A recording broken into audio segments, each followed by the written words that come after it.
इसलिए कौन पहले कौन पीछे, हम सब एक हैं, एक नई तस्वीर को घड़ने जा रहे हैं। नुक्ता ऊपर, नुक्ता नीचे, नुक्ता भेद बताता है, खुदा जुदा की एक ही सूरत नुक्ता भेद बताता है। नुक्ता एक ऐसा नुक्ता है जो खुदा में भी वही है, जुदा में भी वही है। जो हमको एक नुक्ता आगे पीछे कर दो तो हमको खुदा से भी जुदा कर सकता है। आज ऐसे नुक्तों से बचें और नुक्ता चीनी से बचें, बल्कि कुछ नुक्ते पकड़ें।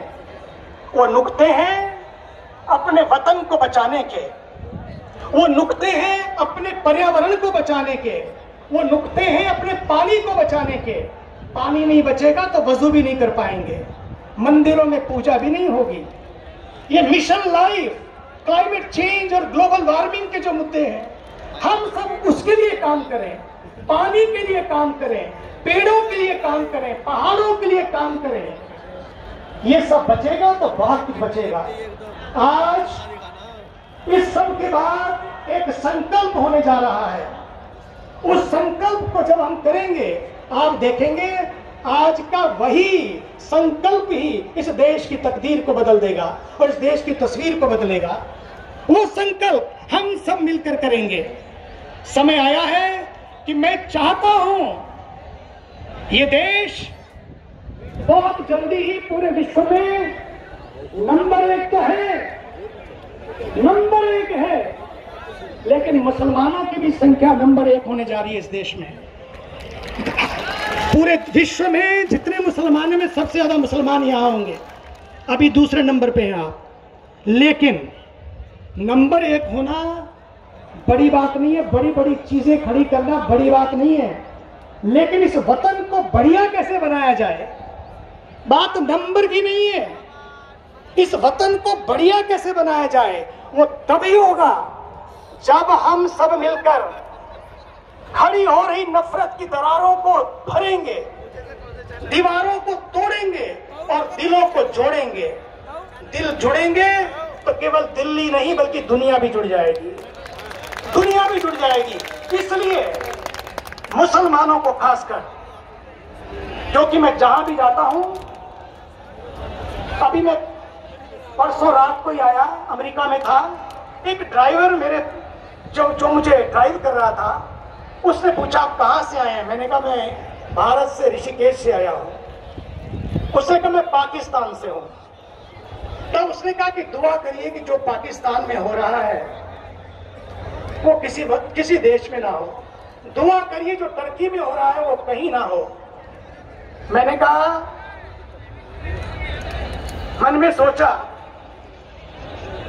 कि सच में उसका दर्द कितना है। कितने साल बन गए पाकिस्तान को बने हुए, आज भी पाकिस्तान में क्या हो रहा है उसके मन में दर्द है। सबके मन में दर्द होना चाहिए, लेकिन हमें उन रास्तों पर नहीं जाना है जो हमें तकसीम करते हो, बल्कि हमें उन रास्तों को पकड़ना है जो एक नई लकीर खड़ी करते हो। आज भारत के ऊर्जावान प्रधानमंत्री, मैं कहना चाहता हूं, आदरणीय मदनी जी को मालूम है एक बार हम लोगों की बहुत बड़ी बातें हुई, जनसंख्या को लेकर हुई, कई और विवादों को लेकर हुई, कई ऐसे ज्वलंत मुद्दों को लेकर हुई।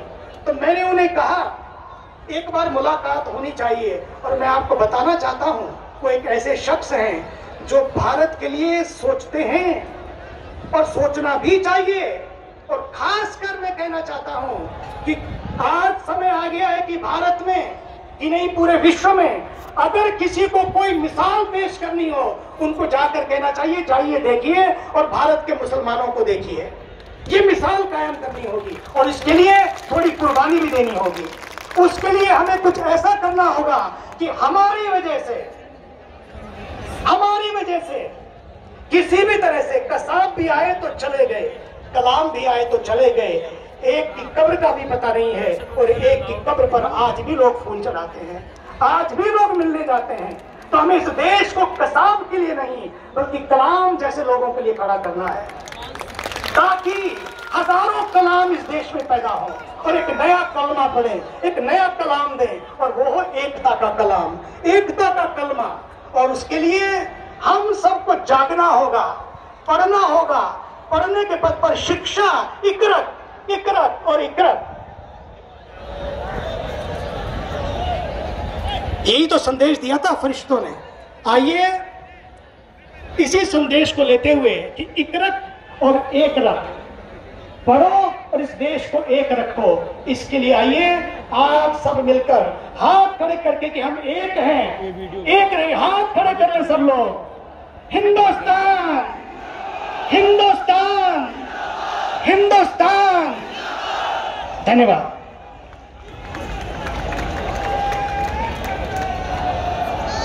बहुत शुक्रिया स्वामी जी, आपने जमीयतुल उलमा हिंद की आवाज़ से आवाज़ मिलाकर जिस आपसी प्रेम और मोहब्बत का सबक दिया है, वही आज के दौर में सबसे बड़ा टॉनिक है और नफरत के माहौल को ख़त्म करने में मौसर किरदार निभाने वाला है।